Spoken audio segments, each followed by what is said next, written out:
Today I have an email from Angel who wants to know whether his brother with a cardiac arrest in ICU is getting best care and treatment. If you want to know the answer to that, stay tuned. I've got news for you. My name is Patrick Hutzel from intensivecarehotline.com, and this is another quick tip for families in intensive care. So Angel writes, "Hi Patrick, my older brother is 40 years of age. He had a cardiac arrest on March the 9th around 7 to 8 p.m. And I have seen many of your videos on YouTube. My brother opened his eyes the following Saturday. We haven't really been shown any concrete studies and results of the severity of his condition yet. Last night, before leaving, the nurse suggested to have a conversation with a consultant about options. Like you say in your videos, they have been very negative all the way along. My brother's case is quite complicated and complex due to him also needing dialysis for kidney failure. Yet, we as a family will not lose faith. He's a fighter and has endured a lot of hardships and pain in his life. I don't really have just a question, yet many. We believe in miracles and the work of God, yet your informative ICU background can really help us. Thank you so much. I'm looking forward to speaking with you." Well, Angel, I'm very sorry to hear about your brother's condition. Like I always say, the biggest challenge for families in intensive care is simply that they don't know what they don't know. They don't know what to look for. They don't know what questions to ask. They don't know their rights, and they don't know how to manage doctors and nurses in intensive care.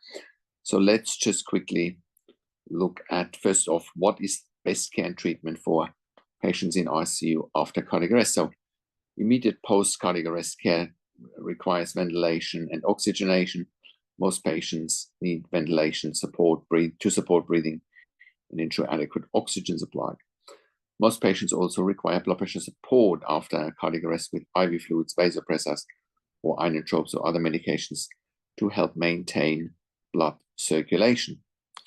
And then they also need active cooling, also known as targeted temperature management, and cooling the body to 32 to 36 degrees Celsius, which is 89.6 to 96.8 Fahrenheit, for 24 to 48 hours reduces brain damage from hypoxia.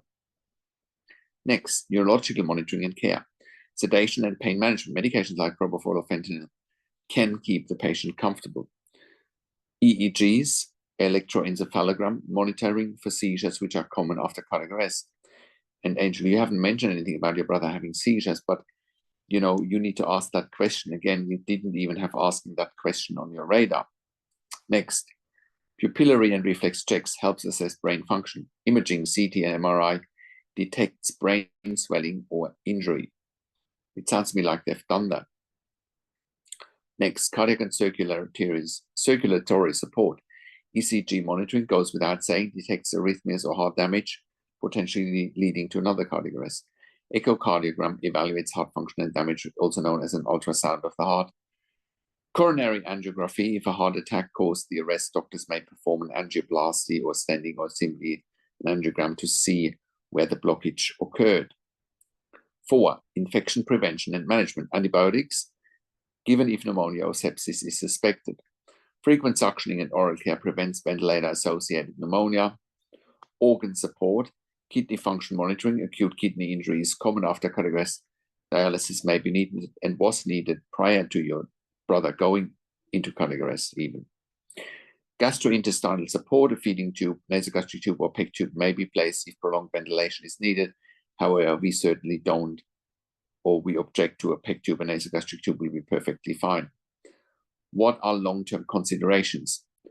Tracheostomy or a tracheostomy might be required if prolonged ventilation is needed, but you should also be planning for rehabilitation. If recovery is possible, early rehabilitation begins with passive movement and positioning. Of course, the intensive care team need to have a family discussion with you, to look at prognosis, treatment goals, and the possibility of getting your brother back on his feet as quickly as possible.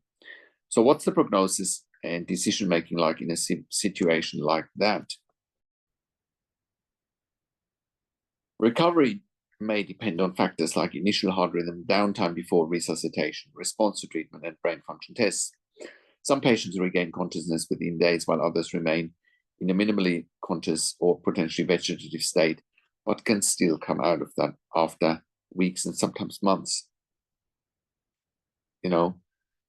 So I hope that helps you understand, Angel, what your next steps are. But what is also really important for you to know is you need access to the medical records as quickly as possible, right? And like you said in your email, you mustn't lose hope. Whilst hope is not a strategy, it is still important not to lose hope, and get a second opinion, get consulting and professional advocacy like we do here at intensivecare.com, where we give you a second opinion, where we give you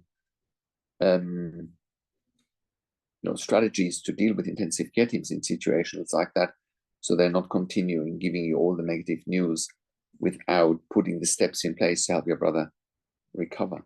That's why you need to get access to the medical records as quickly as possible.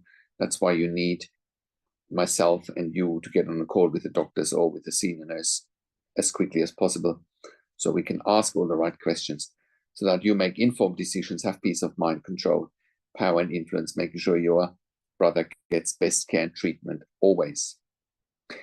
And I have worked in critical care nursing for 25 years in 3 different countries, where I worked as a nurse manager for over 5 years in critical care.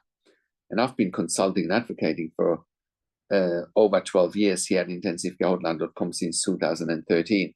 And I can very confidently say that we have saved many lives for our clients in intensive care. And you can verify that on our testimony section at intensivecare.com, or you can verify it on our intensivecare.com podcast section, where we have done client interviews.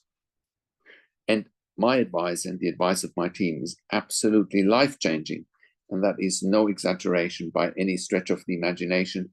It's all documented on our podcast section, on our testimonial section. So our advice is life-changing, because if you're not getting advice, you simply don't know what you don't know. That is the biggest challenge. You don't know what you don't know, right? And the sooner you find out what you don't know, the better the outcomes you will be getting, right? And you can join a growing number of members and clients that we have helped over the years, once again, to improve their lives instantly, making sure their loved ones get best care and treatment always, by making sure they make informed decisions, have peace of mind, control, power, and influence. And that's why I do one-on-one consulting and advocacy over the phone, Zoom, Skype, WhatsApp, whichever medium works best for you.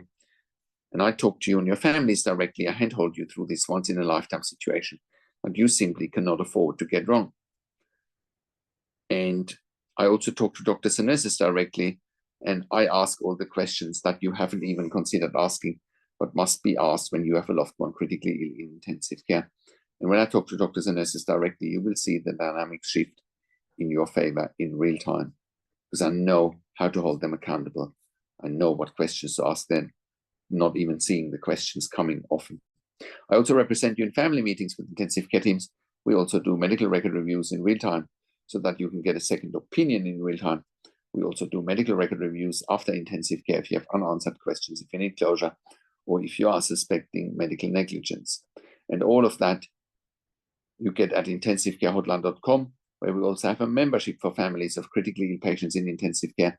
And you can become a member if you go to intensivecare.com, if you click on the membership link, or if you go to intensivecaresupport.org directly. In the membership, you have access to me and my team 24 hours a day in the membership area and via email, and we answer all questions intensive care related. In the membership, you also have exclusive access to 21 ebooks and 21 videos that I have personally written and recorded, and that are only exclusively available to our members. And all of that you get at intensivecare.com. Call us on one of the numbers on the top of our website, or simply send us an email to support@intensivecare.com with your questions. And if you like my videos, subscribe to my YouTube channel for regular updates for families in intensive care. Click the like button, click the notification bell, comment below what you want to see next, what questions and insights you have. Share the video with your friends and families. I also do a weekly YouTube live where I answer your questions live on a show, and you will get notification for the YouTube live if you're a subscriber to my YouTube channel, or if you're a subscriber to my intensivecare.com email newsletter at intensivecare.com. Thank you so much for watching. This is Patrick Hutzel from intensivecarehotline.com, and I will talk to you in a few days. Take care for now.